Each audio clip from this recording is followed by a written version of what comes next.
இப்போது நீங்கள் கேட்கவிருப்பது ஜூனியர் விகடனில் வெளியாகும் பா. திருமாவேளனின் பெரியோர்களே தாய்மார்களே தொடரின் பகுதி 9. பெரியோர்களே தாய்மார்களே, உங்கள் மனக்கண்ணில் தமிழ்நாடு அரசின் தலைமைச் செயலகத்தை கொண்டு வாருங்கள். தூய வெண்மை நிறத்தில் கம்பீரமாக காட்சி தருகிறதே, அதுதான் கோட்டை. அது கோட்டை மட்டுமல்ல, கோயில்.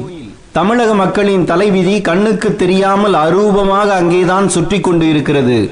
எல்லா வாக்காளர்களும் தங்களது வாழ்க்கையில் ஒரு முறையாவது இதனை சுற்றி வந்தால் இந்த கோட்டை புனிதத்தன்மை அடையும். கல்லூரி மாணவர்கள், பள்ளி பிள்ளைகள் சுற்றுலா போல் இதனை வந்து பார்த்தாக வேண்டும் என்று சபதம் எடுத்துக் கொள்ளுங்கள். வெடிக்காத துப்பாக்கியால் ராபர்ட் கிளைவ் சுட்டுக் கொண்டதும் இங்குதான்.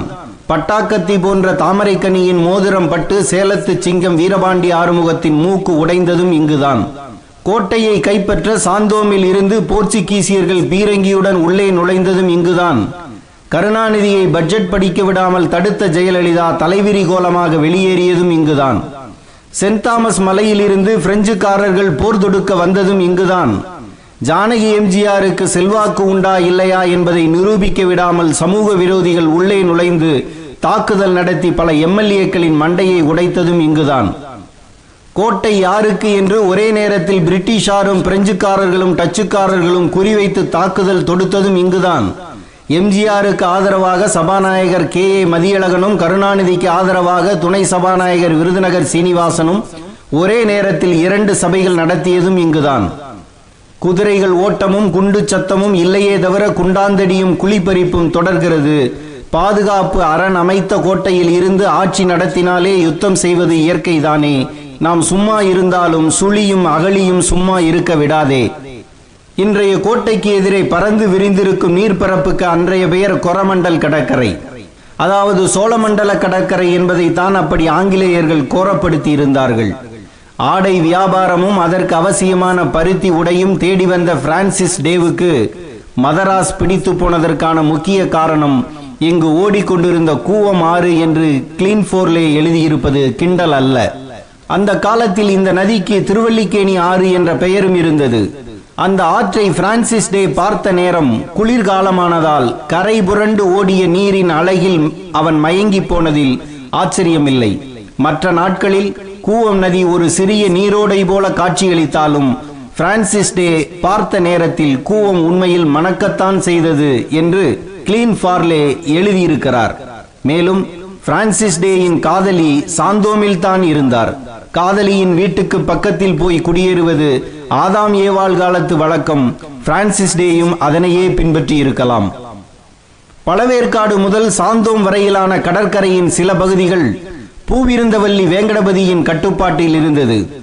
பழவேற்காட்டில் இருந்து படகில் வந்தபோது மணல் திட்டாக இருந்த இடத்தை பார்த்த பிரான்சிஸ் டே அந்த இடத்தை வாங்க நினைக்கிறார். பூவிருந்தவல்லி வேங்கடபதி இந்த கோட்டை பகுதியை ஆங்கிலேயருக்கு பரிசாக தந்தார் என்றும், இல்லை ஆங்கிலேயரால் விலை கொடுத்து வாங்கப்பட்டது என்றும் இருவேறு வரலாறுகள் உண்டு. இந்த இடத்தை கிழக்கிந்திய கம்பெனியின் தொழிற்சாலைகளை நிறுவிக் கொள்வதற்கான இடமாகத்தான் கொடுத்தார்கள். ஆனால் ஆங்கிலேயர்கள் நிரந்தரமாக வளைத்து கொண்டார்கள் என்ற அபகரிப்பு கதையும் உண்டு. இந்த வேங்கடபதியின் தந்தை பெயர் சென்னப்பா.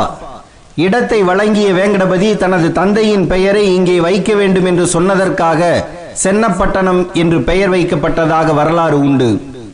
சென்னையில் மிக பழமையானது சென்னகேசவ பெருமாள் கோயில்.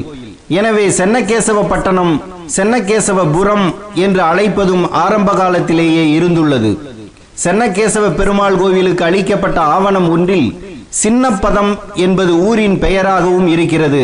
இவை அனைத்தும் சேர்ந்துதான் சென்னப்பட்டணம் என்று அழைக்கப்பட காரணமானது. இந்த பகுதி அனைத்தும் இன்றைய சென்னை உயர்நீதிமன்றம், அதனை அடுத்துள்ள ஜார்ஜ் டவுன் ஆகிய வட்டாரத்தை சொல்லலாம். கோட்டை கட்டப்பட்ட மேடான பகுதி மதராஸ் பட்டணம் என்று அழைக்கப்பட்டது. கோட்டையில் இருந்த பழைய தேவாலயம் ஒன்றை தோண்டும் போது ஒரு கல்லறை கல் கிடைத்தது. போர்ச்சுகீசிய எழுத்துகளுக்கு மேலே ஒரு கேடயம் இருந்தது. இது மானுவல் மத்ரா மற்றும் அவரின் தாயார் கல்லறை. அவர் தந்தையின் பெயர் வின்சென்ட் மத்ரா என்று பொறிக்கப்பட்டு இருந்தது. மத்ரா என்பது ஒரு குடும்பத்தின் பெயர். கேடயம் இருப்பதால் அவர்கள் அரச குடும்பமாக இருக்கலாம். அந்த வட்டாரத்தில் இருந்தவர்கள் மத்ரேடி டிஎல் என்ற சாந்தோம் தேவாலயத்துக்கு உட்பட்டவர்களாக வாழ்ந்துள்ளார்கள். இந்த மத்ரா, மத்ரே ஆகிய பெயர்கள்தான் நாளடைவில் மதராஸ் ஆனது. சென்னப்பட்டணம், மதராஸ் ஆகிய இரண்டும் உள்ளடக்கிய பகுதிகளை இணைத்துத்தான் கோட்டை கட்டப்பட்டது. முதலில் வர்த்தக பொருட்களை சேகரிக்கும் கிடங்காக அமைக்க இந்த கட்டடத்தை கட்டினார்கள். பொருள் சேமிப்பு கிடங்கு என்றால் பாதுகாப்பு வேண்டுமல்லவா? அதற்காகத்தான் தடுப்பு சுவராக கோட்டை அமைக்கப்பட்டது. இந்த தடுப்பு கோட்டை சுவர் ஒரு தாக்குதலில் இடிந்து போனது. இன்று நீங்கள் கோட்டைக்குள் போனால் அணிவகுப்பு மைதானம் என்ற ஒன்றை பார்க்கலாம். இந்திரா காந்தி கொலை செய்யப்பட்ட நினைவு தினத்திலும், ராஜீவ் காந்தி படுகொலை செய்யப்பட்ட நினைவு தினத்திலும் முதல்வரும் அமைச்சர்களும் அரசு ஊழியர்களும் உறுதிமொழி எடுத்துக் கொள்கிறார்கள் அல்லவா? அந்த இடத்தில் தான் இந்த கோட்டை சுவர் முன்பு இருந்தது. பின்னர் ஆயுத கிடங்கு, புதிய வாயில்கள், சுற்றுக்கோட்டை, அகழிகள், மாளிகை போன்றவை சிறுக சிறுக கட்டப்பட்டன. 1695 இருந்து 1796 வரை 100 ஆண்டு காலத்தில் சிறிது சிறிதாக கட்டப்பட்டதுதான் இன்று கம்பீரமாக காட்சி தருகிறது. இந்த மொத்த கட்டடத்தையும் கட்டுவதற்கு இதுவரை எவ்வளவு செலவு செய்யப்பட்டுள்ளது என்று கணக்கு போட்டார்கள். 250 ஆண்டுகளுக்கு முன்பு 72 லட்சம் ரூபாய். இப்போது இந்த தொகையில் கோட்டைக்கு எதிரே உள்ள அன்னை சத்யா நகரில் அரை கிரவுண்டு கூட வாங்க முடியாது. ஆனால் 250 ஆண்டுகளுக்கு முன் 72 லட்சம் ரூபாய் என்றால் இன்றைய கணக்கில் எத்தனை கோடிகள் என்று கணக்கு போட்டுக் கொள்ளுங்கள். இந்த கோட்டையை மட்டுமே வைத்திருந்த கம்பெனிக்கு தொடர் வெற்றிகளை வாங்கி கொடுத்து அசைக்க முடியாத சாம்ராஜ்யத்தை கட்டமைத்த ஒற்றை மனிதன் ராபர்ட் கிளைவ். ராபர்ட் கிளைவுக்கு ஒரு நாள் மனக்குழப்பம் ஏற்பட்டது. உடனே கை துப்பாக்கியை எடுத்து தனது நெற்றி போட்டில் வைத்து ட்ரிக்கரை அழுத்தினார்.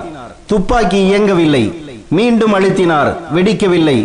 அந்த நேரத்தில் அவரது அறை கதவு தட்டப்பட்டது. திறந்தார். அவரது நண்பரான எட்மண்ட் மஸ்க்லின் நின்று கொண்டிருந்தார். ராபர்ட் கிளைவ் ஏதோ மனக்குழப்பத்தில் இருப்பதை எட்மண்ட் மஸ்க்லின் உணர்ந்தார். என்ன ராபர்ட் என்று கேட்ட எட்மண்டிடம் துப்பாக்கியை காட்டினார் கிளைவ். இந்த துப்பாக்கியை எடுத்து வெளியே சுடு எட்மண்ட் என்று கட்டளையிட்டார் ராபர்ட் கிளைவ். ட்ரிக்கரை இயக்கினார் எட்மண்ட். குண்டு வெடித்தது. சிரித்தபடியே கிளைவ் சொன்னார், நான் எதற்காகவோ காப்பாற்றப்பட்டு இருக்கிறேன் என்று.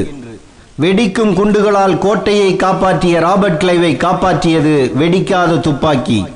இந்த தற்கொலை முயற்சியில் தப்பிய பிறகு இந்த இடத்தில் வாழ்ந்து பிரிட்டிஷ் சாம்ராஜ்யத்தை கிளைவ் ஆண்டார்.